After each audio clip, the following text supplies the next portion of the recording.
This is Jader Salazar, and I'm very excited today. I have, I have a guy that I admire a lot, and we've been doing things together.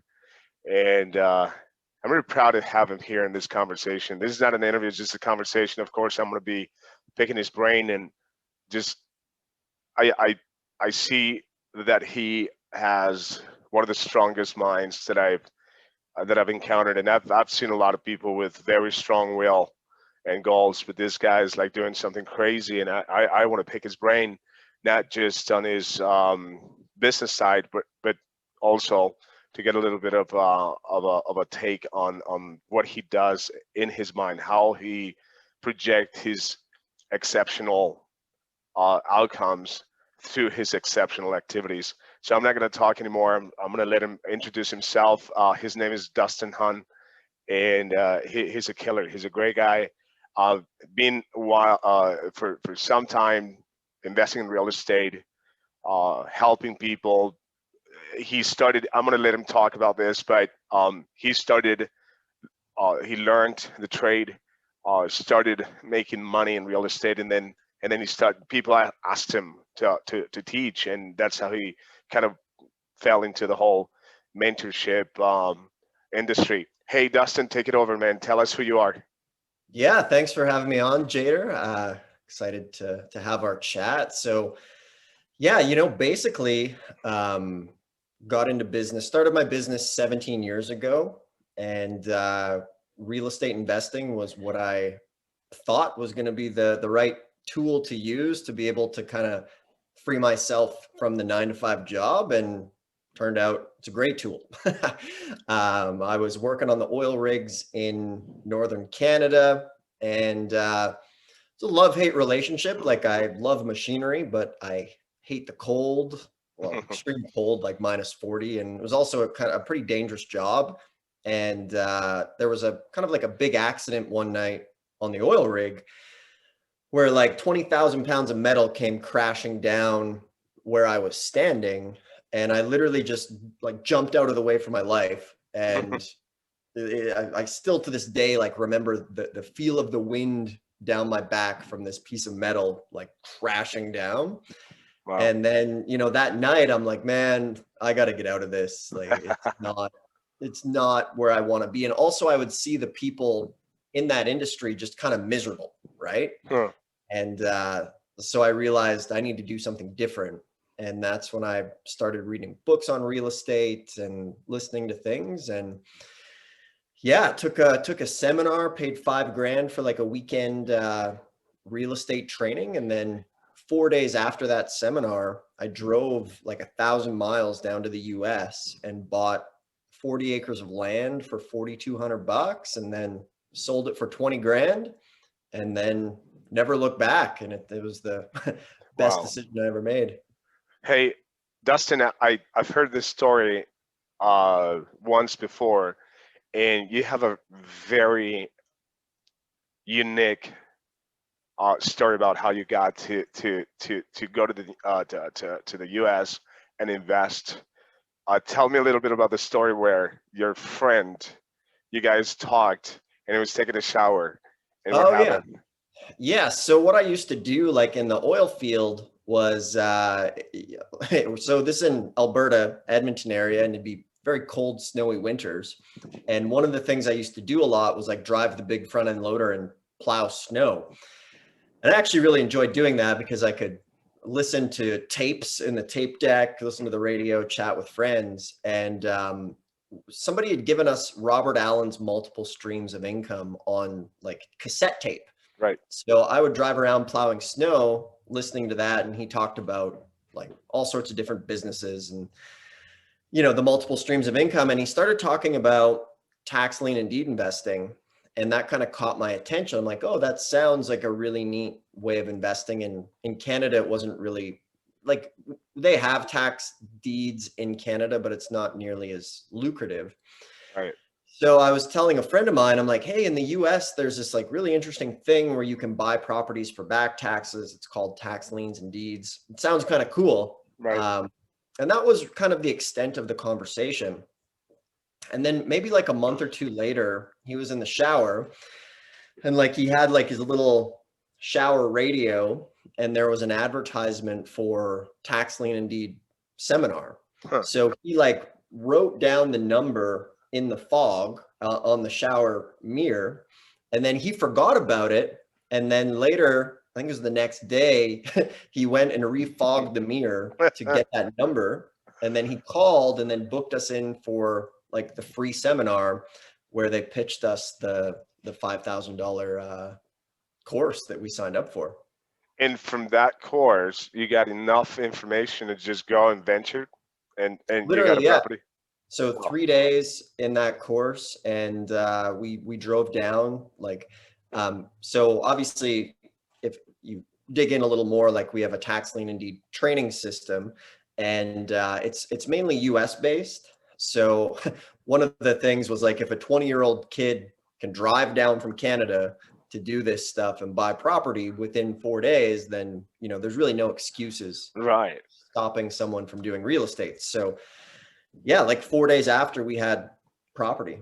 That's so exciting. That's a story that, because a lot of the guys out there that become experts, they chase it, right? But it's Hmm. like it was chasing you, Yeah. and you didn't close.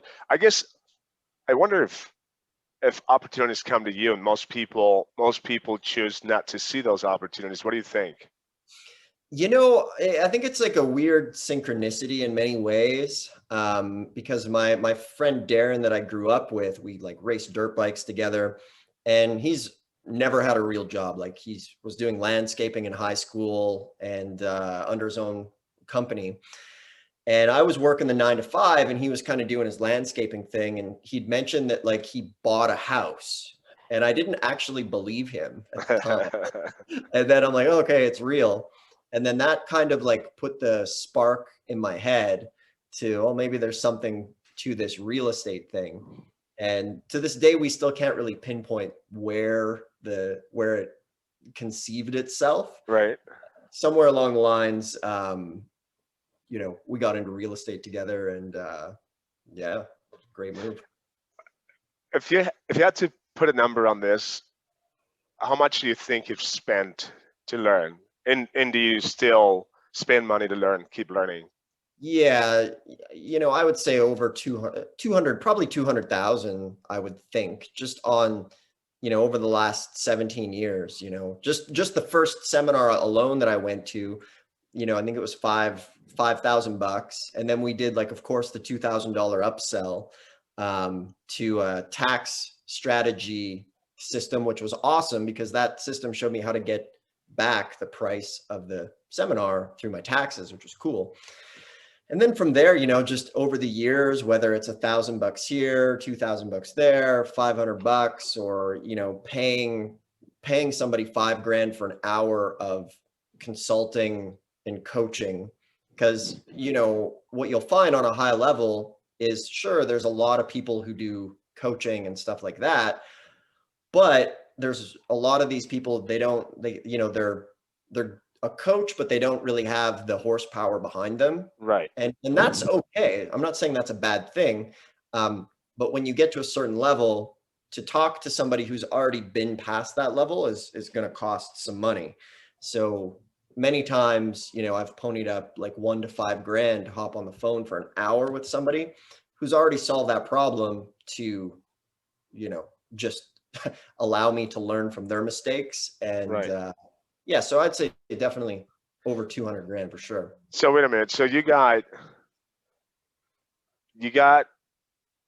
$200,000 committed to learn how to become a millionaire, basically, or multimillionaire. And most people pay that money to have a job, right? Yeah, they're gonna pay it, right? So, it came into play as far as starting a couple businesses and just buying hundreds of property and real estate. And then right now, like having two businesses, like our real estate investing company, where we do 5 to 10, sometimes 15 deals a month, and then also the education business as well. So that it played a huge part in all of that, and in building two businesses, buying a lot of property, selling a lot of property, and then also just making millions of dollars in mistakes of screwing things Right. up. Right.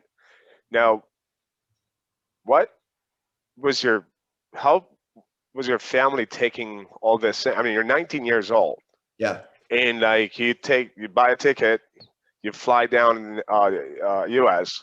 we drove and down. oh, you drove down. You actually drove down. All right, Yeah. yeah, that makes sense. Was it a beat up car or kind of No, fairly? actually, so like coming from the oil field and then my friend Darren having his business, like we both had new vehicles. Oh, okay, all right. So they were nice cars. When Yeah. when was the first time you ever said, "Gee, I wish I can become a millionaire"? You know, I wouldn't necessarily say that's been like a goal and destination. And we've had this chat before, right? Where there's a big Right. difference between a cash millionaire or somebody who has assets, whether it's in real estate and business and things like that. And I think that's a misconception in many regards, because when people think about like what is a millionaire, they think about, oh, this guy just out buying bottles at the club, flexing Uh-huh. his money everywhere. And for me, I think about it more in the asset sense, right? Of like, what are you building? What do you have? And a lot of the times, like if I have a business flow up and down, it's easy to think that you don't have an asset when you forget about the value of the business. Right. Um, so I never really sought out for that. Now, obviously, I wanted the freedom to travel and do that stuff. So it was more about answering questions of like, okay, how do I not do this 9 to 5? And how do I have the flexibility to just kind of do whatever I want? Hmm. Um, so like, you don't need to be a millionaire to go and travel the world and things like that.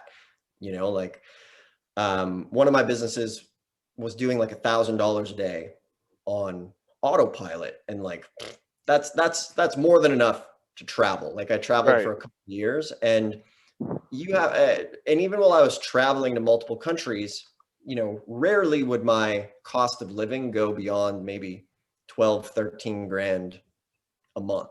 So Okay. just kind of clarifying, because everybody has obviously their idea of what a millionaire is and and for most people, they just think like buckets of cash. Right. So you're not the kind of guy who drives a $300,000 car or $400,000 car. No, like I put everything into the business and into the people in my business. Like before I really hired a lot of staff, like I was doing really well. Had a decent chunk of cash in the bank, and but I was really just like a one-man operation. Right. Um, and from there, I realized, you know what, I want to build a team and things like that. And that's what I did. I partnered up with a guy. We ended up having like 50 staff, and I finally had this big business, and it was nothing what I thought it was going to be. We ended up having to go separate ways. And then from there was obviously a big cost with that. And then just investing into people, right? Because Right. if you want to bring on talent, it's going to cost money to, pay their salaries, and then all, partnering up with them. So for me, I realized now and over the last, 10 years that I would rather live on a budget and be investing in my business and the people in the business to build something that's fun, which is the most important thing, is kind of the people that I work with, and what we're going to build long term. Wow.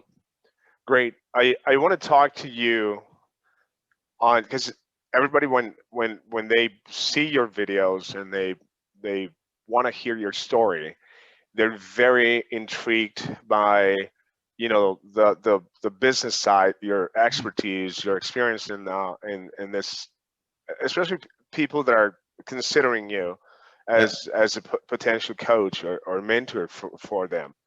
So my question is, um, how do you maintain the sanity necessary to be able to catapult you into the next level? And let's talk to you more on the personal side, on the a little bit because I want to kind of pick your brain and Sure.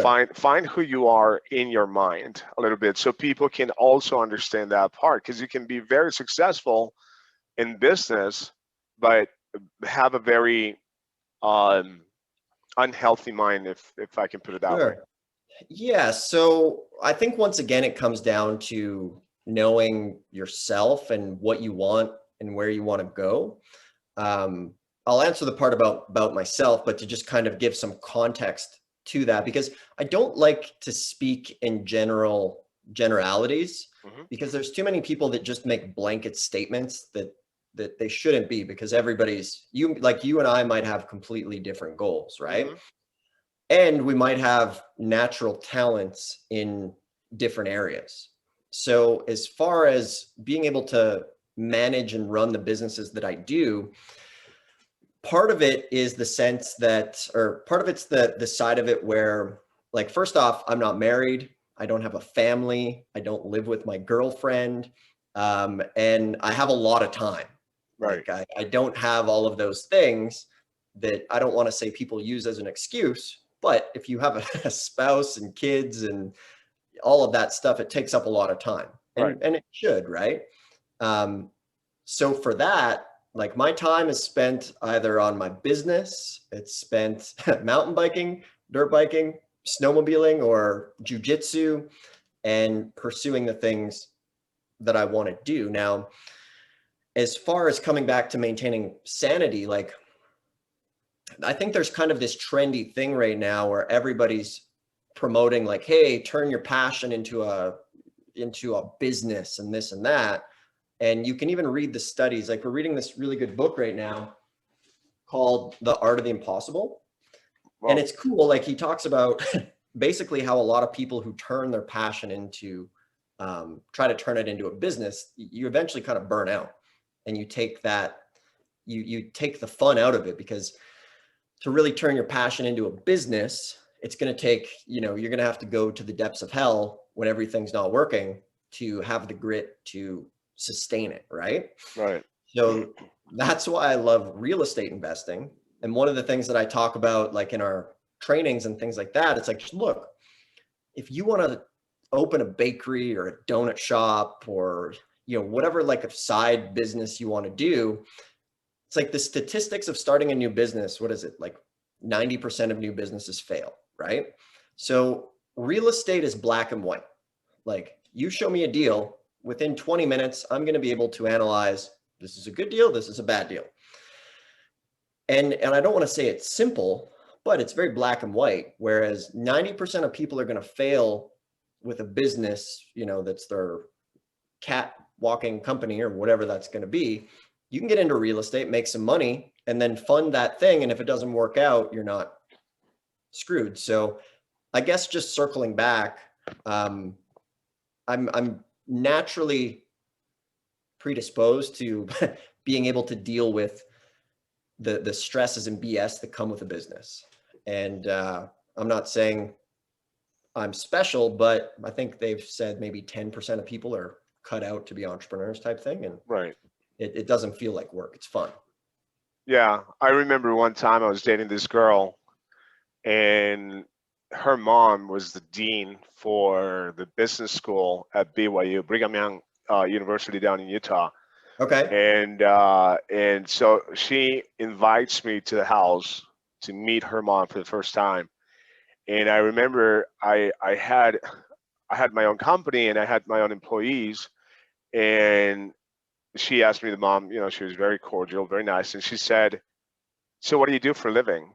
Yeah. Now, I went to college, I graduated, but uh, I was not working in what I uh, got a degree in. And I Hmm. said to her, I said, "Well, I have my own business and I'm an entrepreneur." And this is what she said. She said, "Oh, you're one of those." And I Yeah. said, "What do you mean?" And she said, "Yeah, well, the problem with entrepreneurs is one day your family is living in a palace, and Yeah. the next week they might be living in the basement, and then back up and back down. So it's kind of a roller coaster." And then she Hmm. said, "A lot of people come to me and asked me that this is what the mom talking, and said, and people say to me, "Hey, professor, teach me how to become an entrepreneur." And this is what I answered, according to what she said. She said, "I tell him I can never teach you how to become an entrepreneur. If you weren't born Interesting. that way, Yeah. you can't teach anybody how to do that." Do you Hmm. agree with that? Yeah, I think it's definitely, I think you're born with it to a degree. Like obviously you need to harvest certain things, but there's also for every entrepreneur that's made it, probably 10 who didn't, because anyone that has that entrepreneurial bug also has the other side of the sword, which is the shiny object syndrome. When things get hard, most people will tend to stray, and especially nowadays with the internet, Right. it's even it's easier than it's ever been, but it's harder than it's ever been because you have unlimited education, but it's a million miles wide. So you start on something, and then while you're trying to figure out how to flip real estate, oh, and Bob down the road he's made a killing in Bitcoin lately. So you know what? That sounds a little better. I'm just going to study some Bitcoin for a while. And then the Bitcoin, oh, I got in late, it didn't work. So, now stock trading or commercial real estate or lease options, and the cycle goes on. So, um, yeah, it's a dicey zigzag, that's for sure. Awesome. Awesome. So you showed me a book that you're reading, and I was going to ask you that a question. What's your Sure. favorite, your favorite author and your favorite book? Oh man. Actually, it's pretty simple. I would go with Jocko Willink's stuff Okay. um, on leadership is some of the best stuff. Where do I have it? I got another book here that really good. The leadership strategies and tactics, Nice. extreme ownership. I would say it's the most. I relate to it the most. Okay. Um, just as far as what I've seen over the years, what I like about it is it's no fluff, and it's very practical, and the lessons that he puts into this book have been forged in like the most crucial situations of war, combat, and if you can lead somebody in the most chaotic time where your life is on the line, like those are pretty proven leadership principles. Right. And yeah, I spend a lot of time listening to his podcast, going through his books, and just kind of reviewing um, my notes on all of that. And I just like that it's no fluff. Like I think there's a lot of fluff out there that people kind Right. of buy into and this and that, and continually chasing like pleasure and happiness. Now, I'm a very happy person, but what brings me the most happiness often is times of like the most discomfort. And it's kind of like that old saying, beer always tastes better after Right. mowing the lawn. That's awesome. That's true. And so I always like to make people feel a little uncomfortable. So I'm going to make you a little Sure. uncomfortable. What do you think is the area in your life where you need the most work? What's because you have a lot of attributes and great things, Yeah, and everybody knows that because honestly, when we are exposed, when you have an exposed life like yours, you always sure. on YouTube and Facebook, uh, we we kind of hold back on certain weaknesses. So I want to confront you a little bit in a very friendly way. Yeah, What would that one thing that you say, crap, I haven't sure. conquered this? There's many things that I'm always working on. Um, for example, like I'm not very good with time. I've always try hard. Like no matter how hard I try, it's just I'll leave everything till the last minute, and that bites me. But I've gotten a lot better Right, um, with that, so I'm always working on that. Um, and it's as an entrepreneur and a kind of an extreme personality, like I'm kind of all or nothing type thing, and that can be good and bad. right, Where it's like, okay, we're going all in. Like there's 20 grand in the account, cool. Let's put 20 grand into ads, and then that can be a bad thing. So learning how to deal with that is always ongoing and going off of experience. And then also just being the entrepreneur, I've been victim to the shiny object thing a lot, going Right. like taking the team in 5 or 6 different directions in the business and things like that. And I would say the other thing I've learned is there's this whole thing of just outsourcing everything. And pretty much everything I've ever tried to outsource that I didn't at least understand has failed. Mm. So kind of coming back to the basics, like, Right. how you and I started working together, like I spent a year and 600 calls trying to figure out that. Right.